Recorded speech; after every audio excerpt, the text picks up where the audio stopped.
عمر بن العاص گورنر ہے مصر کا، اس کا بیٹا جو ہے وہ کبڈی لگی، دوڑ لگی، دوڑ میں ایک قبطی غیر مسلم ہے، قبطی ایک نوجوان جو ہے وہ دوڑ لگی نا، جیسے ریس لگی، تو وہ نوجوان ذرا پیروں کا، جسم کا اور صحت کا اچھا تھا، وہ عمر بن العاص کے بیٹے سے آگے نکل گیا، آگے نکل گیا۔ اب یعنی گورنر کا بیٹا ہار گیا، ایک عام مسلمان بھی نہیں ہے، غیر مسلم کا بیٹا جیت گیا۔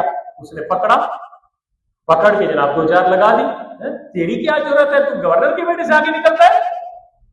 تو ایسا، ایک تو غیر مسلم، اوپر سے تو جناب پتہ نہیں کون ہے، اور گورنر کے بیٹے سے تو آگے نکل رہا ہے، تجھے احساس نہیں ہے؟ 2-4 لگا دی۔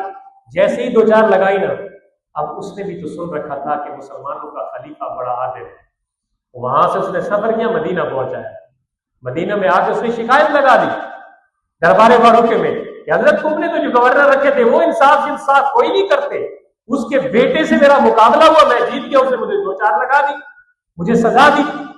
آپ نے عمر بن العاص کو بیٹے سمیت بلایا، گورنر صاحب حاضری دو، گورنر صاحب بیٹے کو لے کے آئے، آپ نے دونوں کی تفتیش کی، انویسٹیگیشن کی، دونوں سے پوچھا ماجرا کیا ہے۔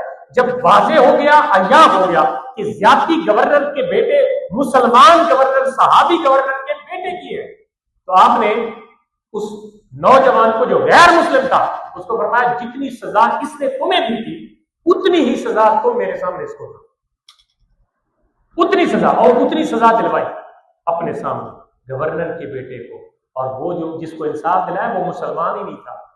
یعنی اس کا مطلب کیا تھا؟ مطلب یہ تھا کہ جب انصاف کرنے لگو تو آگے یہ نہ دیکھو کہ آپ کا کوئی رشتہ دار ہے، آپ کا ہم مذہب ہے، آپ کو ماننے والا ہے نہیں ماننے والا، اس سے کوئی سروکار نہیں۔ جب بات انصاف کی آتی ہے تو پھر انصاف جو ہے حقیقی، اسی انصاف کو مد نظر رکھا پھر انصاف دینا چاہیے، اور عدالت میں تو حضرت سیدنا عمر فاروق کا کوئی ثانی نہیں۔